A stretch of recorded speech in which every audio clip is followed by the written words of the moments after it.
Akhirnya anak-anak tidak memiliki pola ataupun alarm dalam tubuhnya kapan waktunya aku harus makan. Parents Hebat mempersiapkan generasi sehat akal, sehat mental. Assalamualaikum warahmatullahi wabarakatuh. Apa kabarnya parents hebat yang ada di rumah?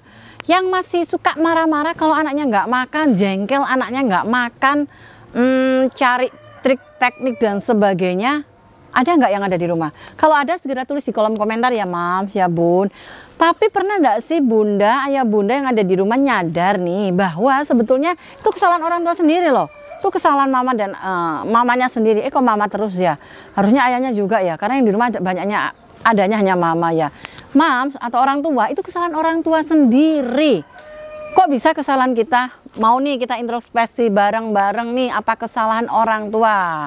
Kalau mau introspeksi bareng-bareng, ayo kita lihat apa kesalahan orang tua biar kita bisa berbenah dan akhirnya anak-anak kita yang terselamatkan. Karena biasanya kita nggak nyadar, tapi kita sukanya mengeluh aja. Anakku nggak suka makan, anakku badannya nggak gendut atau gimana gitu. Apalagi kalau sudah ada komentar nih, ada komentar dari sekitar kok anakmu kok nggak gendut atau dan sebagainya. Pasti ingin anaknya sehat. Ya Bunda, parents hebat yang ada di rumah, ayo kita introspeksi. Ada 4 hal nih kesalahan kita sebagai orang tua mengapa anak-anak susah makan. Atau bahasa lainnya adalah penyebabnya ini orang tua nih. Nih 4 hal nih, 4 hal penyebab 4 hal orang tua, tindakan atau sikap orang tua yang menyebabkan anak susah makan. Nasi ya ini ya maksudnya ya Bun ya, atau makanan yang memang dibutuhkan oleh badan kita ya, kebutuhan kalorinya ya. Nah, ada 4. Yang pertama adalah terlalu sering banyak jajan dan susu. Bun, biasanya kita ngerasa aman kalau anak-anak kita itu sukanya jajan. Padahal konsep ini nggak bener loh. Apalagi kita mohon maaf sukanya konsep susu kotak begitu ya. Nah, itu ternyata nggak tepat melakukan hal itu. Kita beri uang aja, kemudian anak-anak mereka bebas gitu mau beli susu susu kotak atau susu atau jajanan-jajanan gitu. Apalagi kalau jajanannya itu snack-snack yang tidak kita kontrol. Apakah memang itu cukup untuk kebutuhannya atau cukup hanya untuk enak di lidah saja. Nah, mereka senang. Kita biasanya bangga kalau enggak, anakku suka makan kok. Tapi kalau nasi atau kalau makanan yang sehat, sayur dan sebagainya dia nggak mau. Ya karena itu tadi Mams.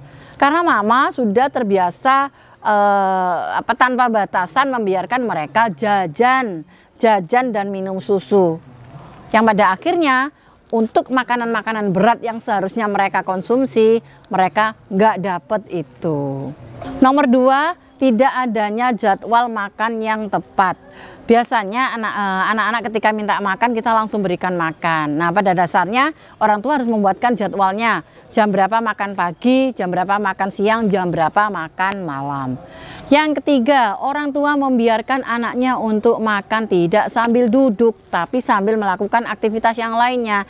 Ada yang jalan-jalan di seputaran perumahan, ada yang sambil main gadget, ada yang bermain sepeda atau yang lainnya. Sehingga anak-anak tidak fokus pada bahwa itu adalah kegiatan makan, tetapi mereka sambil melakukannya sambil bermain. Dan kesalahan kita yang keempat Bun adalah kita tidak pernah duduk bersama untuk mengajarkan ini jadwal makan. Tidak adanya habit atau kebiasaan jadwal makan bersama. Minimal adalah dimakan pagi dan makan malam. Kalau misalkan di jadwal siang orang tuanya sedang beraktivitas. Nah Bunda, inilah kesalahan kita Bun, yang ayo kita introspeksi apakah betul memang aku melakukan itu terhadap anakku. Kenapa kok aku sering mengeluh anakku nggak suka makan? Apakah memang ini aku yang salah, aku yang kurang tepat?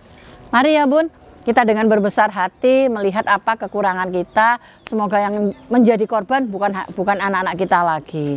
Kalau semuanya kita lakukan dengan ritme yang tepat, dengan pola yang tepat, mereka pasti akan melakukan ataupun menyimpan habit-habit yang baik pula. Selamat untuk berintrospeksi ayah bunda yang ada di rumah, dan semoga anak-anaknya setelah itu bisa makan lahap, makan sehat untuk mempersiapkan generasi sehat akal, sehat mental.